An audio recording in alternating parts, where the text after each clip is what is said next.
Assalamualaikum warahmatullahi wabarakatuh. Waalaikumsalam warahmatullahi wabarakatuh. Alhamdulillahilladzi arsala bil huda dinil haq liyudhhirahu 'ala dini kullihi walau karihal kafirun. Asyhadu an la ilaha illallah wahdahu la syarika lahu wa asyhadu anna Muhammadan abduhu wa rasuluhu la nabiyya ba'dahu. Allahumma shalli ala Muhammad wa ala ali Muhammad. Baiklah, sebelum kita memulai pembelajaran pada kali ini, marilah kita mengucapkan basmalah terlebih dahulu. Bismillahirrahmanirrahim. Baiklah, sebelum kita masuk pada materi pembelajaran kita pada kali ini, Bapak akan mengulas materi kita minggu lalu. Itu pada yang masih ingat tentang materi kita minggu lalu. Pak Ali, kita silakan. Kemarin kita telah mempelajari tentang sejarah dinasti Abbasiyah, Pak. Nah, karena itu dinasti Abbasiyah itu berdiri setelah bentuknya dinasti Umayyah, kalau tidak salah lainnya, Pak. Kemudian dinasti Abbasiyah itu juga didirikan oleh Abu As-Safah, yang mana kata Bapak kemarin kata Safah itu berarti berwisata atau daerah yang merupakan nama yang diberikan oleh Muhammad untuk menggambarkan keringkasan beliau ketika itu, Pak. Kemudian pada dinasti Abbasiyah itu juga kemudian memperkatakan merupakan puncak jajah Islam, karena di mana itu juga melahirkan tokoh-tokoh orang hebat, Pak, seperti Al-Khwarizmi, yang mana Al-Khwarizmi itu beliau menyumbangkan pemikiran dari matematika, Pak. Itu tidak ada. Terima kasih dari. Jadi dinasti Abbasiyah ini adalah dirinya itu dimulai dari runtuhnya dinasti Umayyah. Jadi pendiri dinasti Abbasiyah ini adalah Ibnu Abbas As-Safah. Jadi di sana ada tokoh itu seperti Al-Khwarizmi, itu tentang Ibnu Sina, dan kita dengan Abi Sina, yaitu Bapak Kekairan. Nah, kita pada kali ini masuk ke pada materi tentang kerajaan Islam terbesar di Persia. Itu yang pertama salah satunya yaitu kerajaan Safawi. Jadi kerajaan Safawi. Jadi kerajaan Safawi ini merupakan sebenarnya kerajaan Safawi ini bukanlah kerajaan, tetapi berasal dari tarekat Safawiyah. Itu di mana Safawi ini itu bertarekat Safawiyah. Itu berada di sekarang namanya Iran, itu Persia. Jadi tarekat Safawi ini didirikan oleh Al-Adil.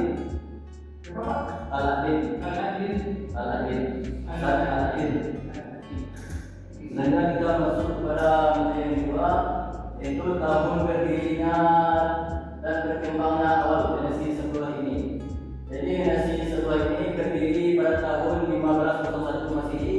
Itu didirikan oleh Shah Ismail I. Dalam 2 dekade pertama mereka menyatukan berbagai wilayah Persia, itu mengusir kota lokal dan menetapkan ibu kota di Tabriz, itu kemudian Qazvin. Itu pada tahun 1501 merupakan proklamasi Syiah sebagai agama resmi. Itu selanjutnya pada tahun 1501 sampai 1504 yaitu konsolidasi wilayah Persia Tengah dan Barat. Itu pada tahun 1514 itu kekalahan Chaldian memberikan tantangan militer besar.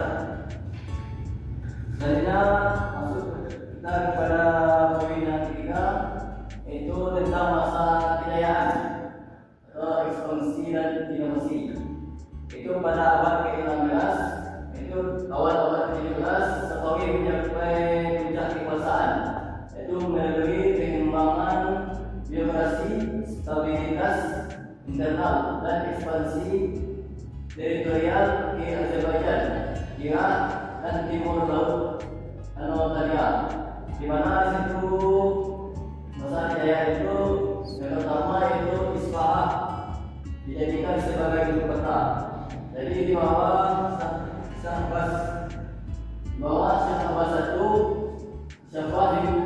Isfahan itu dibuka menjadi pusat budaya, perdagangan dan administrasi. Jadi setelah ini adalah dijadikan sebagai ibu kota pada masa kerajaan Safawiyah.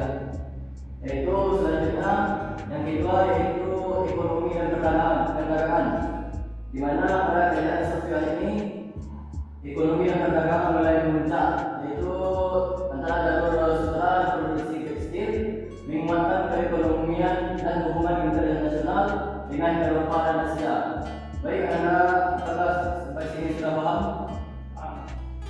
Lanjut kita kepada poin selanjutnya yaitu kontribusi. Itu dalam sini dimulai dari arsitektur, di mana pada masa kejayaan ini di bidang sini yaitu dia mulai dengan keramik, dia mulai isu adanya keramik dan taman bersia seperti kaligrafi dan patrolase. Itu ilmu pengetahuan yang menghubungkan tradisi Persia dan inovasi baru. Itu di mana di sana dalam sini itu adanya pola ubin biru, hijau atas dan kubah monumental. Dan kedua itu perkembangan sastra seperti di Persia seperti musik dan miniatur. Jadi di pada kontribusi ini itu berkembangnya seperti musik dan miniatur. Selanjutnya yaitu pada poin selanjutnya institusi ilmiah dan perpustakaan keraton. Jadi pada sini berkembanglah institusi ilmiah dan perpustakaan keraton. Lanjut kita pada poin yang selanjutnya yaitu tentang masa kemunduran. Itu jadi ada dua faktor. Yang pertama itu faktor internal, yang kedua itu faktor eksternal. Saksinya boleh berpengaruh kita tekan. Mana faktor kemunduran? Yaitu yang pertama yaitu kekalahan militer. Di mana kekalahan militer ini itu pada kalian yaitu pada tahun 1514 itu mengungkapkan kelimaan artileri dan taktik modern. Yang kedua itu masalah suksesi, itu perebutan tata dan melemahkan stabilitas pusat dan meningkatkan otoritas lokal. Di mana pada masa kemunduran ini itu terjadinya perebutan tata oleh stabilitas pusat meningkat itu otoritas lokal. Lanjut kita pada poin yang ketiga yaitu tentang tekanan ekonomi dan politik, di mana terjadi itu menurunkan perdagangan, baik bebas pajak dan korupsi merusak. Itu terjadinya legitimasi penguasa. Baik Anda, apakah sampai sini sudah paham? Coba kita lagi kepada diri tentang faktor kemunduran pada dimensi pada kerajaan Sofia. Itu Pak, kemunduran itu berlangsungnya secara bertahap dalam militer, misalnya mereka itu telah perang, kemudian masalah lainnya Pak. Baik, terima kasih pada diri. Jadi pada masa kemunduran itu terdapat tiga faktor. Itu yang pertama yaitu kekalahan militer yang terjadi pada tahun 1514. Yang kedua yaitu masalah suksesi, di mana masalah suksesi itu terjadinya perebutan tata dan melemahnya stabilitas pusat dan meningkatkan otoritas lokal. Itu yang ketiga yaitu tekanan ekonomi dan politik, di mana tekanan ekonomi dan politik ini terjadinya menurunnya perdagangan. Di sana mulai menurunnya perdagangan. Itu yang kedua, itu beban pajak mungkin mulai menurun di sana. Dan selanjutnya korupsi merusak legitimasi penguasa. Jadi pada masa kemunduran itu terjadinya banyak korupsi sehingga merusak legitimasi pengusaha. Berarti kemunduran karena banyak korupsi Pak. Ya, adalah. Jadinya faktor kemunduran salah satunya itu tentang terjadinya banyak korupsi. Karena pemimpin di sana itu banyaknya korupsi terhadap rakyat. Itu Pak, coba lihat yang kayak yang sejarah awal tadi Pak, coba lihat lagi Pak.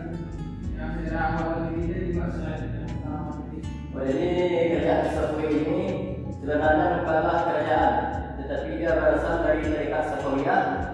Itu di mana tarekat ini mulai berkembang pada saat itu. Jadi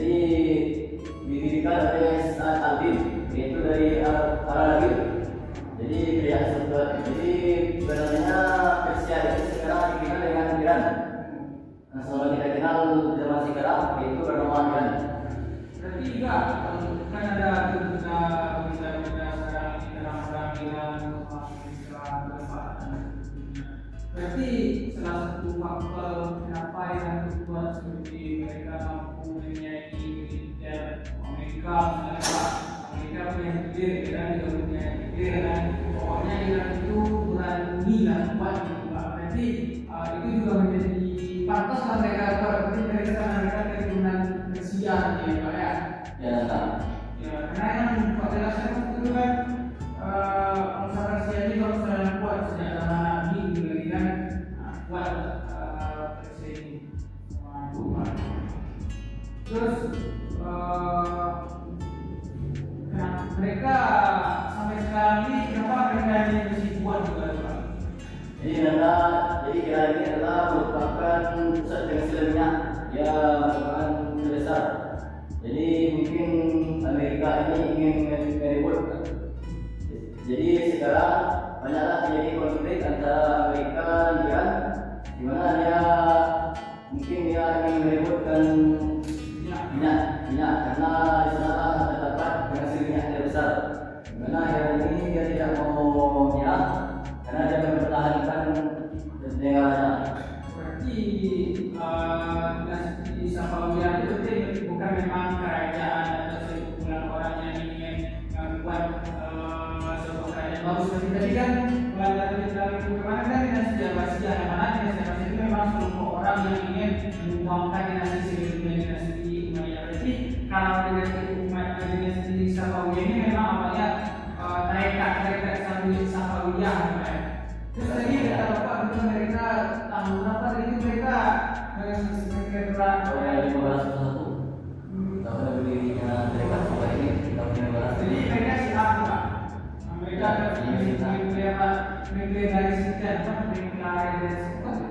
mendeklarasikan mereka itu adalah Syiah gitu. Berarti beda harus itu Pak.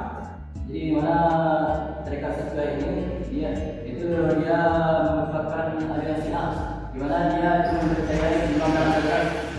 Jadi aliran Syiah ini adalah dia mempercayai dan dia berpatut kepada imam yang berbelas.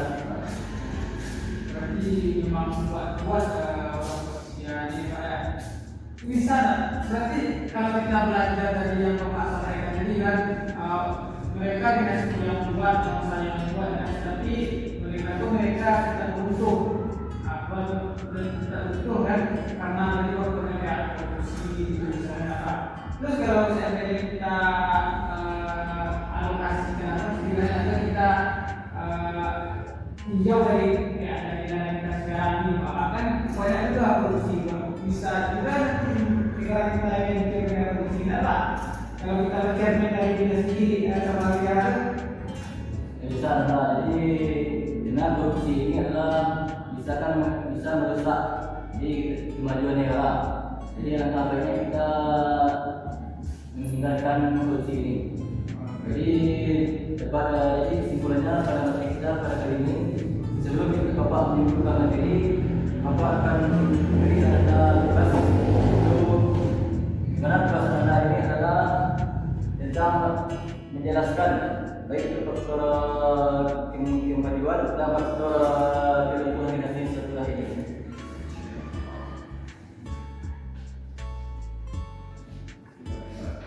korupsi kita sama. Ya, nah, jadi Bapak ini untuk bagi belajar sekarang.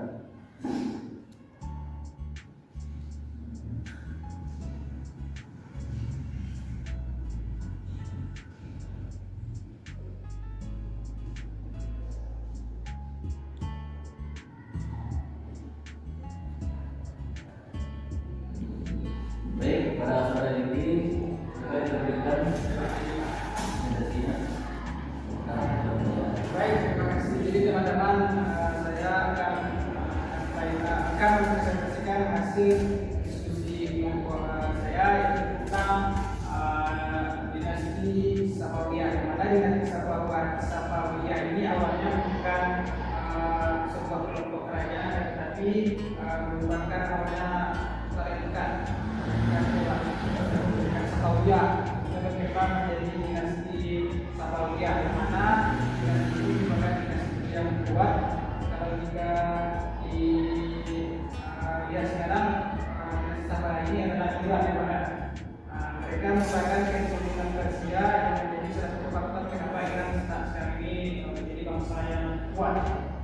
Dan salah satu faktor turunnya dinasti Safawiyah itu tentang korupsi Pak, yang mana mengakibatkan rusaknya sistem ekonomi mereka sehingga mereka pun runtuh Pak. Itu yang dapat saya diskusikan bersama tadi Pak.